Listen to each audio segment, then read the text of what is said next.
अस्सलामुअलैकुम दोस्तों, क्या हाल चाल है। उम्मीद है सब लोग खैरियत से होंगे। दोस्तों आज बात करेंगे ओमान में लॉबस्टर समुद्री हयात है, समंदर से पकड़ा जाता है।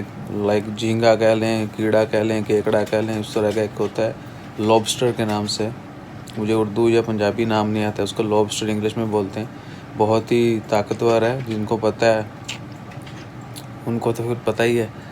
तो उसका जो है ना, उसको उसके शिकार का मौसम होता है।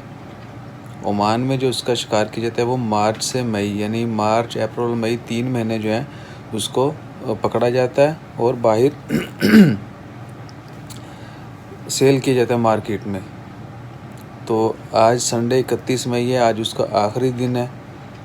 तो अथॉरिटीज़ ने, फूड जो अथॉरिटी, उन्होंने स्पेशली जितने भी इदारे जो काम करते हैं, जिनके स्टोर हैं, जो फ़िशरमैन जो पकड़ते हैं, रेस्टोरेंट, होटल, सबसे कहा है कि अपना वो स्टॉक का जो है रिकॉर्ड जो है वो रजिस्टर करवाएं, ताकि उनको पता हो किसके पास कितनी क्वांटिटी है।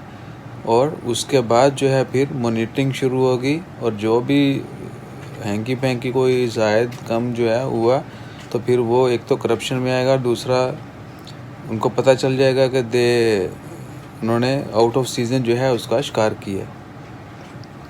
तो स्ट्रिक्टली जो है 3 महीने के लिए इसको शिकार किया जाता है, पकड़ा जाता है समंदर से। उसके बाद जो है 3 महीने के दौरान तो ज़्यादा सेल परचेज खाना पीना चलता है, उसके बाद भी जो है स्टॉक कर लिया जाता है और वो सॉरी फॉर दैट, उसके बाद जो है मार्केट में सेल किया जाता रहता है। तो लॉबस्टर का जो करंट स्टॉक है, आज कंपनीज वो आज उनका आखिरी दिन है, वो रजिस्टर करवाएंगी और आने वाले दिनों में फिर वो सेल परचेज उसकी होती रहेगी। तो ये एक इसका डिफरेंट न्यूज़ मेरे जहन में ख्याल है कि ये भी आपसे शेयर की जाए।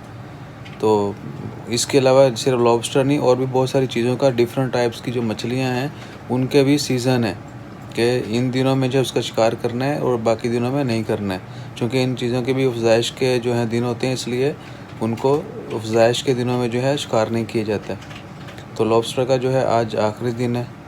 जो लोग खाते हैं उन्होंने अब तक, जिन्होंने फ्रेश खाया उनके लिए मज़े, जो वो क्या कहते हैं फ्रीज़ हुआ खाएंगे उनको थोड़ी न्यूट्रिशन कम मिलेगी। खैर, बस ख्याल आया तो मैंने शेयर कर दी।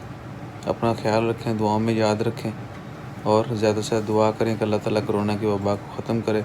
चैनल को सब्सक्राइब करना मत भूलिएगा। जज़ाकल्लाह। अल्लाह हाफ़िज़।